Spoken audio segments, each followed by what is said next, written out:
for second pregnancy, so how our nature is that the mother usually ends up transferring almost 60% of the toxins from her body to her firstborn. Wow. Really? That So, high? yes, Wow. yes, yes, yeah. So, I'm hoping that hopefully this in the second pregnancy, if you are already like taking precautions and reducing your toxic load, you will anyways have low toxins low toxic levels in your body, and you will be transferring even less toxins to your Mm. baby.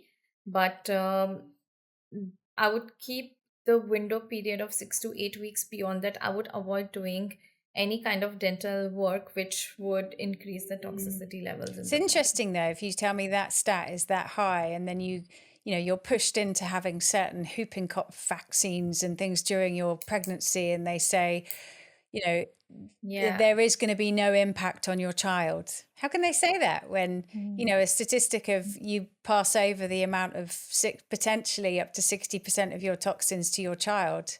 That's scary, isn't it? If I'd known this It is beforehand, scary. I wouldn't have, just thought, oh, I'm ready to have a baby. I'll just come off the pill and that's it.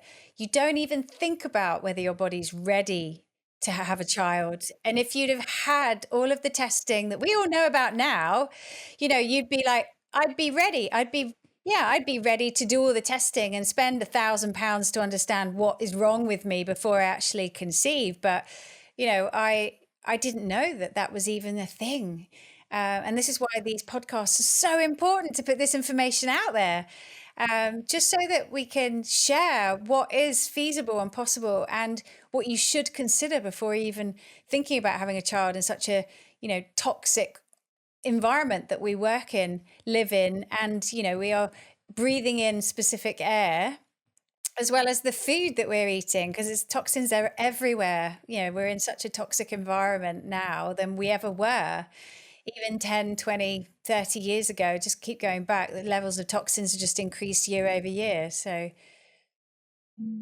Yeah, it's crazy. Yeah, it's incredible, really. There's so much that you can do. Like, there's just so many things that I've now learned that are sort of like they're so typical in what we see as like these neurodivergent conditions is actually a collection of symptoms and imbalances, and we know that, of course, like a lot of that. And by the way, when we're talking about this, I want to just sort of stress that there's never blame on the parent, because nobody knows any of this, and I didn't know any of this, and of course we don't actually know what has caused each individual's neurodiverse condition. So I think it's really important to stress that we can't blame ourselves, and I don't, because I know that that was part of my picture for a long time, and probably yeah, you guys, and I know lots of the parents I speak to have a lot of guilt around, oh, what did I do wrong? What could I, why didn't I do this? Why did I do this? This is why my child struggles. This is why they